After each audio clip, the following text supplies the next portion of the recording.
Todas las colinas 500 millas a la redonda de Valiria explotaron, llenando el aire con piedra fundida y ceniza ardiendo, trayendo una muerte llameante a quien se encontrara debajo. Ni siquiera los dragones, en el aire, pudieron escapar de este desastre. Grandes terremotos convirtieron la ciudad en escombros. La tierra se abrió, engullendo palacios, templos y ciudades enteras. Los lagos hervían o se volvían ácido. Las montañas estallaron y expulsaron chorros ardientes de roca fundida a 1000 metros en el aire. Nubes rojas llovieron vidriagón y sangre negra. Al norte, el terreno se fragmentó, desintegró y desplomó sobre sí mismo, siendo engullido por un mar embravecido. La maldición fragmentó la tierra que rodeaba a la ciudad misma en numerosas y pequeñas islas, creando el mar humeante entre ellas. Una ola de 300 pies de altura golpeó a la isla de los Cedros durante la maldición, arrasando todas las ciudades que en ella se ubicaban. ¿Quién causó la maldición de Valiria? Valiria era la mayor civilización del mundo de Canción de Hielo y Fuego, pero de la noche a la mañana desaparece. ¿Qué pasó? ¿Cómo ocurrieron los eventos que llevaron a la caída de la ciudad más grande que el mundo había conocido? Hola a todos y bienvenidos a la Biblioteca de Antigua. Soy Curador y vamos a adentrarnos en uno de los más grandes misterios de Canción de Hielo y Fuego y uno de los momentos más importantes para la historia del mundo de George R. R. Martin. ¿Qué pasó en Valiria para llegar a donde estamos ahora? ¿Quién fue el responsable? Relajaos y preparaos para este viaje. ¡Vamos allá!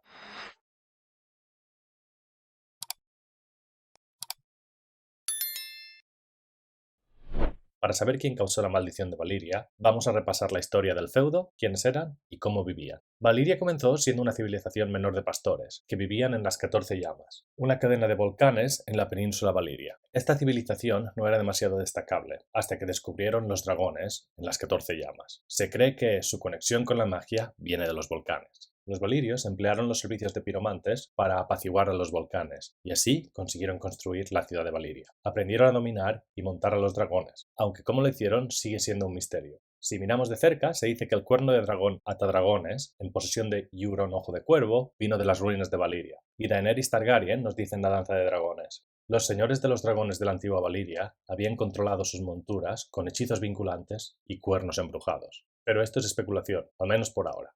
La civilización de Valiria no fue un imperio, sino un feudo franco, de ahí que se denominase el feudo franco de Valiria, porque era una agrupación de feudos autónomos dominados con puño de hierro por los señores dragón, que eran 40 familias muy poderosas, de alta cuna, con grandes dones para la hechicería, y era quien controlaba a los dragones. Los Targaryen era una de estas familias, pero no una de las más poderosas. De acuerdo a la leyenda, unos 5000 años antes de los eventos que nos ataen, el feudo franco de Valiria se ve envuelto en una serie de grandes guerras contra el antiguo imperio de Gis. Con la ayuda de los dragones, Valiria consiguió alzarse con la victoria, aniquilando al imperio Giscari. Tras la conquista de Gis, Valiria comenzó a subyugar y destruir otras naciones más pequeñas, ninguna de las cuales fue capaz de oponerse al poder de los dragones. Cuando los valirios pusieron sus ojos en la antigua civilización de los Rhoynar, el príncipe Garin el Grande lideró un ejército de 1/4 de millón de hombres contra Valiria. Sin embargo, fue un intento inútil. Su derrota fue desastrosa y les llevó a evacuar hacia Poniente. Valiria no cesó en su ataque y destruyó su capital, Nisar, y muchas otras de las grandes ciudades de este reino. Las ruinas todavía se observan fácilmente desde Rhoyne.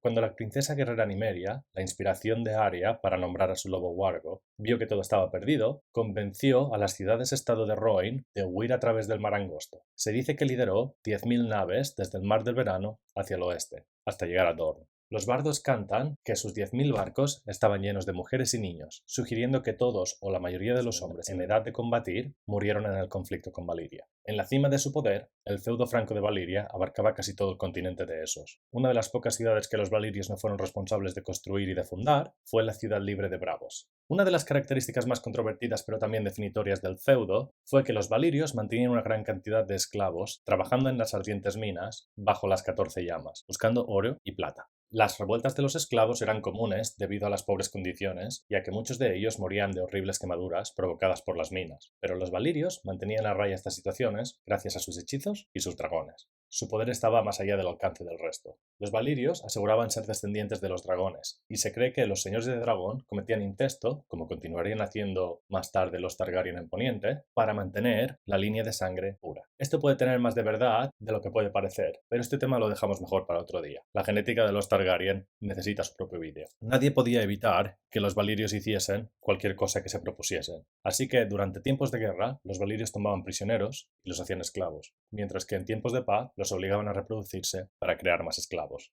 Se dice que utilizaban el fuego del dragón para modelar piedra en preciosas torres y espadas de acero valirio. La civilización era poderosa y seguía creciendo y creciendo hasta que, un día, el día de la maldición de Valiria, con todos los eventos que hemos descrito, ocurrió. Desde entonces, el área que abarcaba Valiria se considera habitada por demonios y mucha gente teme acercarse, diciendo que la maldición aún continúa en Valiria. Muchos de los secretos de Valiria, tales como el método para crear acero valirio o los hechizos para crear las estatuas y las tallas espectaculares que se adornaban las fortalezas del feudo franco, se perdieron con la maldición, así como la magia en el oeste, que solo ahora está empezando a resurgir. Nadie en Valiria sobrevivió, pero 3 familias sí lo hicieron en Poniente: los Targaryen, los Telarion y los Celtigar. 12 años antes de la maldición, la hija de Lord Aenar Targaryen, Daenerys la Soñadora, tuvo un sueño profético que incluía las visiones sobre la destrucción de Valiria. Se tomó la decisión de que la familia y sus 5 dragones se mudasen a Rocadragón. Familias amigas, como los Valerion y los Celtigar, marcharon con ellos y se asentaron en otras islas del Mar Angosto. Así, se asentaron en Rocadragón durante 100 años para más tarde conquistar Poniente. De estas 3 familias, la única familia que pertenecía a los señores dragón era la Targaryen, pero hubo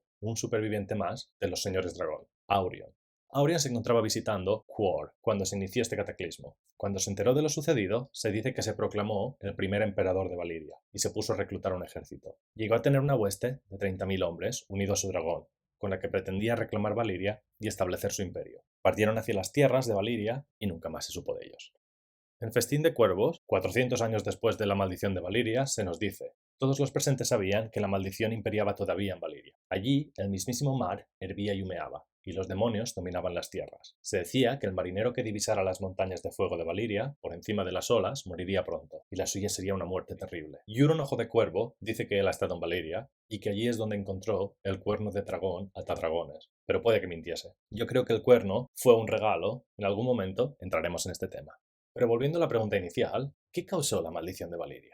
¿Cómo una civilización tan poderosa, que nadie podía frenar y a la que nadie había podido plantar cara, termina, de la noche a la mañana, dejando solamente ruinas, escombros y rumores de horrores desconocidos? Curiosamente, en el mundo de Canción de Hielo y Fuego, no hay un consenso sobre qué pasó. Pero la idea más aceptada es que, tras milenios conjurando una paz artificial con los volcanes, estos terminaron por explotar. Un volcán por sí solo es un desastre. 14, no hay mucho que pueda sobrevivir a eso. Pero, ¿por qué los volcanes entraron en erupción en ese preciso momento? ¿Fue un hecho natural? ¿O hubo algo más? Como ya hemos dicho, Valiria empleaba piromantes para asegurar su seguridad. Entonces, ¿qué falló? En el libro Mundo de Hielo y Fuego, los maestres nos dicen que fue un desastre natural. Quizá un terremoto causó la erupción de uno de los volcanes, y este volcán comenzó una reacción en cadena que terminó por destruir la península de Valiria. Puede ser, pero parece extraño. En cualquier caso, todos los récords de Valiria fueron destruidos, junto con todo lo demás, y sabemos que ningún testigo sobrevivió al cataclismo. La única pista que podemos seguir por el momento es qué pasó con los piromantes. El Septon Bard, que bien merece su propio vídeo, nos dice que los hechizos debieron haberse debilitado por alguna razón, pero ¿cuál pudo haber sido esta razón? La única forma que parece lógica es que los piromantes desapareciesen de alguna manera. Sin ellos para controlar que los hechizos funcionaban y que seguían su curso, es posible que se llegase a donde se llegó. Esto es toda una conjetura. Ahora bien,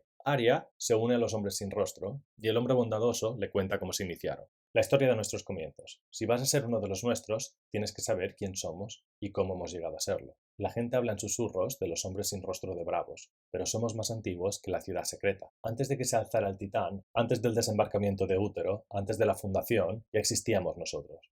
Hemos florecido en Bravos, entre estas nieblas norteñas, pero antes tuvimos las raíces en Valiria, entre los esclavos que se afanaban en las minas profundas, bajo las 14 llamas que iluminaban las antiguas noches del feudo franco. Casi todas las minas son húmedas y gélidas, excavadas en piedra fría y muerta, pero las 14 llamas eran montañas vivas, con venas de roca fundida y corazones de fuego. Así que en las minas de la antigua Valiria siempre hacía calor, más calor cuanto más hondos eran los pozos. Los esclavos trabajaban en un horno. Las rocas que tenían alrededor estaban demasiado calientes para tocarlas. El aire apestaba a azufre, les calcinaba los pulmones cuando lo respiraban. Por gruesas que fueran las suelas de sus sandalias, tenían las plantas de los pies quemadas y llenas de ampollas. A veces, cuando horadaban una pared en busca de oro, encontraban en su lugar vapor, o agua hirviendo, o roca fundida. Algunos pozos tenían el techo tan bajo que los esclavos no podían caminar. Tenían que ir agachados o arrastrándose, y además, en aquella oscuridad candente, había gusanos. En las minas trabajaban hombres de 100 naciones diferentes. Cada uno rezaba a su propio dios y en su propio idioma, pero todos pedían lo mismo. Pedían la liberación, que se acabara su dolor. Algo tan sencillo, tan simple. Pero sus dioses no respondían, y los hombres seguían sufriendo. ¿Acaso todos sus dioses están sordos?, se preguntaba. Hasta que una noche, en la oscuridad roja, comprendió qué pasaba. Todos los dioses tienen instrumentos, hombres y mujeres, que los sirven y ayudan a que se haga su voluntad en la tierra. Los esclavos no suplicaban a 100 dioses diferentes, como podía parecer, sino a un único dios con 100 rostros diferentes, y él era el instrumento de ese dios. Aquella misma noche eligió al más miserable de los esclavos, el que más había rezado pidiendo liberación, y eso hizo, lo liberó de sus ataduras. Había entregado el primer regalo. Aries se apartó de él. ¿Mató a un esclavo? Aquello no le parecía bien. Tendría que haber matado a los amos. También a ellos les llevaría el regalo. Pero esa es otra historia, que es mejor no compartir con nadie. Inclinó la cabeza hacia un lado. ¿Y quién eres tú, niña? Esta conversación es más importante de lo que parece. El hombre bondadoso nos dice aquí que los hombres sin rostro terminaron con los amos. No es descabellado. Los hombres sin rostro viven en Bravos, una de las pocas ciudades libres no fundadas por Valiria, sino por los esclavos que huyeron de ella y allí se escondían. El hombre bondadoso admite culpa, pero no está tan claro. Los hombres sin rostro no terminan con la vida de aquellos quien no merece. Ellos miran si un sacrificio acorde o un pago se ha realizado al dios de muchos rostros. Valar Morghulis. Todos los hombres deben morir. Esta es la máxima por la que ellos viven. Pero, ¿qué clase de pago o sacrificio sería necesario para cometer un genocidio que dejaría una cicatriz en la misma tierra? Y si este es el caso, ¿quién acometió semejante pago? En el libro Mundo de Hielo y Fuego se nos cuenta una segunda profecía sobre la maldición. A la riqueza de las tierras del oeste se contraponían antaño las ansias no menores del feudo franco de Valiria en lo relativo a metales preciosos. Aún así, no parece haber pruebas de que los señores dragón estableciesen contacto alguna vez con los señores de la roca, Casterly o Lannister. Sobre este tema especuló el Septon Bard, que en referencia a un texto valirio perdido desde entonces, indicó que los hechiceros del feudo franco podrían haber predicho que el oro de Roca Casterly los destruiría. El contenido exacto de dicha profecía no se nos es revelado, pero por lo que parece es el oro, y no los Lannister, quien sería la causa de la maldición. Los Lannister, por aquel entonces, deseaban tener una espada de acero valirio, como todas las otras grandes casas de Poniente, pero nunca se pusieron en contacto con los señores de dragón. O quizás sí. Parece extraño, ya que los Lannister querían el acero valirio, que ellos tenían, y parece que los valirios eran codiciosos y estaban lo suficientemente obsesionados con los tesoros como para mandar ejércitos de esclavos a minas en volcanes. Puede ser, y yo creo que así es, que los valirios simplemente ignoraran a los Lannister siendo conocedores de la profecía. En cualquier caso, los Lannister, un siglo antes de la maldición de Valiria, consiguieron lo que se proponían y se hicieron con Rugido, su propia espada de acero valirio, por la que se dice habrían pagado lo suficiente para comprar un ejército. Esta espada, por desgracia, terminaría perdiéndose cuando el rey de la Roca, Tommen II, se embarcó a Valiria para nunca regresar. Más tarde, la casa Lannister buscaría un reemplazo. Lord Tywin Lannister intentó comprar una espada de acero valirio de casas nobles menores y empobrecidas, pero todas rehusaron a desprenderse de sus espadas ancestrales, y así siguió hasta que Lord Tywin se hizo con hielo, la cual utilizó para forjar lamento de viuda y guardajuramentos. El caso es que, por algún motivo que no parece casual, no se nos dice quién vendió Rugido a los Lannister, pero la cantidad de oro pagada parece haber sido mucho más de lo que la espada hubiera valido.